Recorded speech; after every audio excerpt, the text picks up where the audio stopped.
What's going on, everybody? Thank you guys so much for watching the show. Wanted to talk to you about our friends over at Prize Picks, the best place to win cash while watching sports. This app is really easy to use. You just pick more or less on a few player stats, and you could win up to 1,000 times your cash on a single lineup. Best of all, Prize Picks will give you $50 when you play your first $5 lineup. Win or lose, you'll get $50 for playing. Use the promo code PFF and download the app now.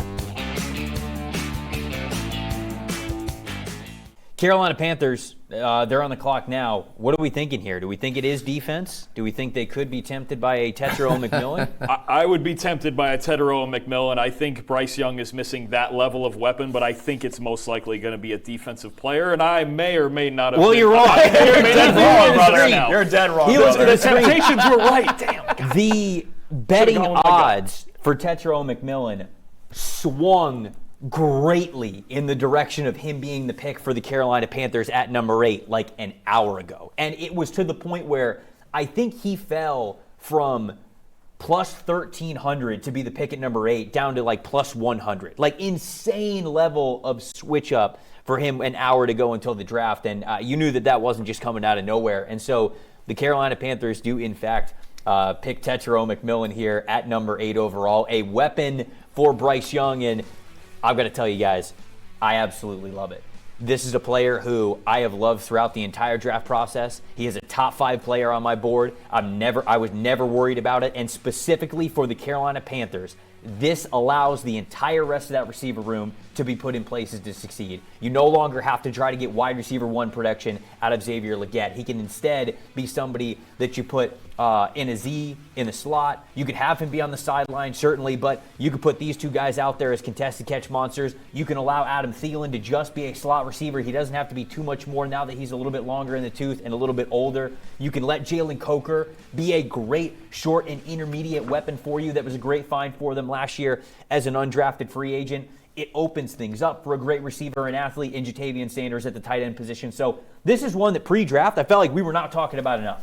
And here it actually happens. So much talk of defense for the Panthers, and we get McMillan off the board to Carolina. I could not love this more. I know they had the lowest graded defense in football. I would spend the remaining 8 picks in this draft on defense. But they spent so much money on the defensive side of the football in free agency to allow them to do something like this. And let me be real with it. The second half of last year, the best story of any non-playoff team down the stretch was the improvement of Bryce Young. From week 9 to week 18, he was 6th in the NFL in PFF passing grade. He was 2nd in big-time throw rate. When he got benched and then he came back in and Dave Canales kind of used that old Pete Carroll positive reinforcement on him, you saw a completely different player. For the first time, a guy that played with the confidence he had at Alabama. That was the first thing you see. It's not, that, he had a bigger arm or he was working out those few weeks or whatever, or he was more mobile or reckless or anything like that. He just looked confident. He looked fearless. He looked unafraid of tight windows. And those windows, even if they're tight, they're not that tight with Tetairoa McMillan because he's 6'4", he's 215 pounds. He can jump out of the gym. He can make contested catches.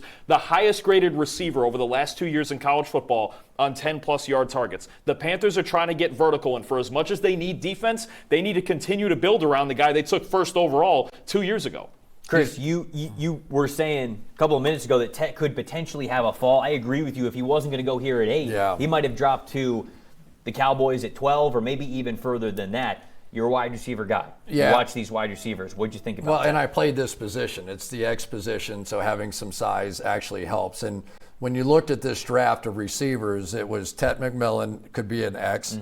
I have to pick the wrong names. Elikai Manor. Oh, yeah, there we go. There you go. Right? Manor, yep. Out of Stanford, and Jaden Higgins. Those were the 3 possibilities for an X, and it was a pretty good separation. So not only were they separating out the receivers, I don't think they were looking for a Matthew Golden or a Luther Burden or one of those guys. They were looking for an X. And when you're looking for an X, this guy defines the X position. Yeah. I thought, and for the Panthers' needs, great, because they have a decent core. They took Xavier Legette last year, Adam Thielen still rolling, Jalen Coker emerged. They didn't just need a weapon, a second or third round receiver. They needed, this weapon. They needed the weapon. Yes. And you just, I sit here and wonder, a big target like this, I know they're built a little bit different, it's a lofty comparison, but boy, Dave Canales must have loved that one year that he had Mike Evans in Tampa. And if he could get a similar presence like that in this offense, I think this is fantastic. Again, I'd spend the rest of the draft on defense, but this is awesome from Carolina. What I love about Tet is that that, yes, he's a classic big receiver. He has the most contested catches over the last 2 years. Last year, he had the second most broken tackles after the catch. The only one who had more was Chris's guy, Luther Burden III, who's known for being a yards after the catch guy. Ted is not known for that. I also think the separation stuff is a little overblown with him. We actually have a metric at PFF, separation rate against single coverage. Ted McMillan's rate was higher than Travis Hunter and Luther Burden III. I think he's a better separator than he gets credit for. Obviously, as a bigger receiver, he's not going to be the best route runner in the NFL. But I really do think this guy is a top 5 to top 10 player in the draft. And for Carolina continuing to build around Bryce Young, I think it's a very smart strategy. Well, and let's remind people why that position is so important, because the X receiver determines, generally you have a single receiver on one side and at least 2, if not 3 on the other side. Now, it's not always that way, but generally.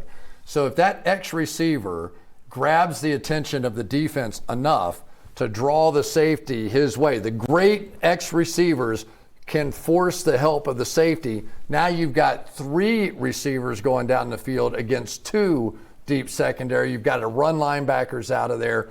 And I think that's the hope, that this big rebounder is going to go down the field and force you to help with that safety and open it up to the other side. Having a great X receiver changes the math for you. It does. Like you said, you're moving. Mike Evans, it does. You're moving that safety over, and then you hopefully have numbers to your advantage on the passing side. And if you don't, if they're able to match the numbers, the box is probably lighter, right? Then it's something where you have an opportunity to check into a run. And so there's no doubt about it. When you have that dominant X receiver, you can change things up in a lot of ways.